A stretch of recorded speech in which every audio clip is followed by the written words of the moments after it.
Salut à tous, j'espère que vous allez bien, que vous êtes prêts pour la séance du jour. La séance du jour, vous allez avoir un triplet, donc 3 exercices à réaliser à fort time le plus vite possible. Le format, ce sera 30 répétitions, 20 répétitions, 10 répétitions sur du sumo deadlift high pull, sur des Russian swing et sur du kneeling squat jump. Si vous ne savez pas à quoi correspondent les mouvements, je vous montre ça tout de suite. Donc, le sumo deadlift high pull, ça ressemble à ça.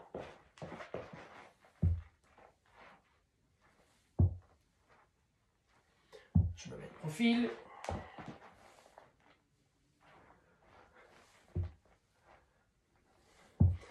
Les points de focus sont très simples. Les pieds plus larges que ce que vous êtes habitué à squatter. Un dos placé avec des abdos engagés. Ouais. À partir de là, vous allez penser à quoi? Vous allez penser à pousser très fort dans le sol pour tendre les jambes, serrer les fesses. Et une fois que vous allez être droit comme une flèche, droit comme un i, seulement à ce moment-là, vous allez engager les trapèzes pour tirer avec les épaules vers le haut et terminer avec les coudes placés au-dessus des épaules. N'oubliez pas que pour enchaîner les reps, patientez bien d'avoir retendu les bras avant de réengager les hanches vers l'arrière et par conséquent de fléchir les jambes. Okay? Assurez-vous de bien tout faire dans l'ordre, de ne pas vouloir trop vite tirer sur vos bras. Okay? Soyez bien patient, de bien avoir fini de pousser dans les jambes et bien avoir serré les fesses. Au niveau des Russian swing, je me mets de profil et je vous montre ça.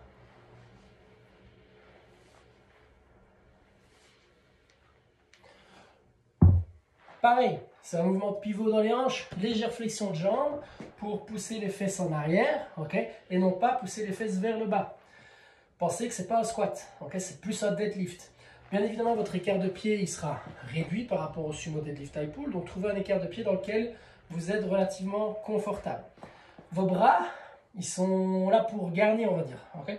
Ce n'est pas avec vos bras que vous allez amener la charge au niveau du regard, c'est vraiment au niveau de l'extension de hanche et du travail avec les jambes. Pensez également à rester engagé au niveau des abdos. Ne terminez pas avec les épaules derrière le bassin, derrière les hanches. Donc on termine ici et pas là. Pensez aussi à votre respiration. Que vous inspiriez ici, que vous aspiriez là. Okay? Peu importe, mais essayez de garder le même rythme et essayez de respirer d'inspirer le plus longtemps possible par le nez et d'expirer le plus longtemps possible par la bouche, de garder ce rythme-là. Vous verrez qu'avec la fatigue, ça deviendra de plus en plus difficile. Pour le troisième exercice, kneeling squat jump. On démarre à genoux et ça ressemble à ça. Je me mets de profil pour que vous voyez mieux. On va dire la version RX. Alors, assurez-vous d'avoir un petit tapis ou quelque chose à mettre sous vos genoux, parce que sinon ça risque de faire assez mal, d'accord? Donc, comme je disais, la version RX, on va mettre le pied à plat, comme moi ici. Et on va faire ce que j'ai fait. Donc on va démarrer avec les fesses près des talons, enfin même en contact avec les talons. Le but c'est d'étendre les hanches le plus puissamment possible pour vous retrouver dans une position de fond de squat et vous redresser.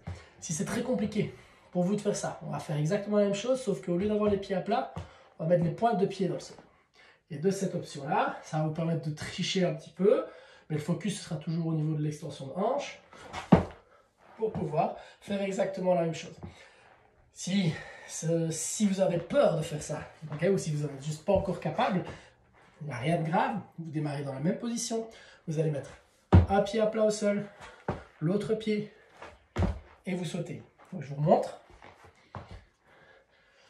Pied à plat, fond du squat, et je jump. Ça, tout le monde sera capable de le faire. Si jamais c'est trop compliqué, vous prenez un support, peu importe ce que c'est. Ok, moi je vais prendre par exemple le banc. Et vous pourriez éventuellement reprendre n'importe quelle option et tricher un petit peu. Ok, donc avec le banc, hop, et je compense. Ce sera plus facile, je pense, si vous avez un objet de chaque côté. Ça, c'est mon avis. Si vous n'en avez qu'un, c'est réalisable. Okay, donc peu importe l'option que vous prenez, vous utilisez un support pour pouvoir venir vous aider et effectuer le mouvement. Ça c'est pour les mouvements du WOD. Donc 30 sumo deadlift high pull, 30 Russian swing, 30, kneeling squat jump. 20, 20, 20, 10, 10, 10. Time cap de 12 minutes.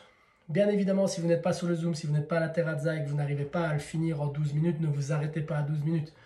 Continuez-le et faites ça du mieux que vous pouvez. Ça va? Quoi d'autre? L'échauffement. Ouais, l'échauffement.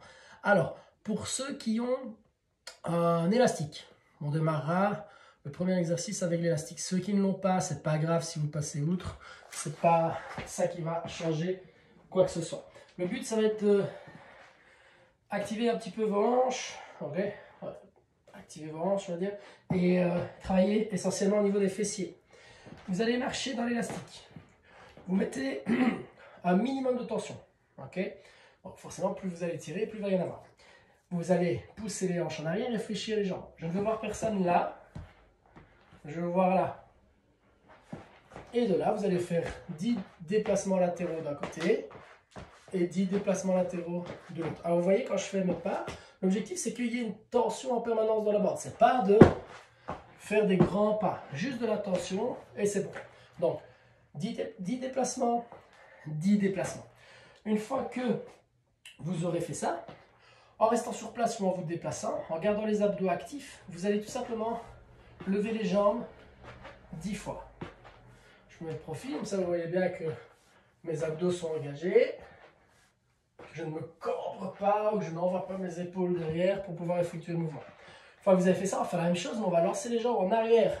Donc là, vous allez avoir tendance à creuser le bas du dos. On ne le fait pas. On essaie de garder les fesses actives et les abdos actifs.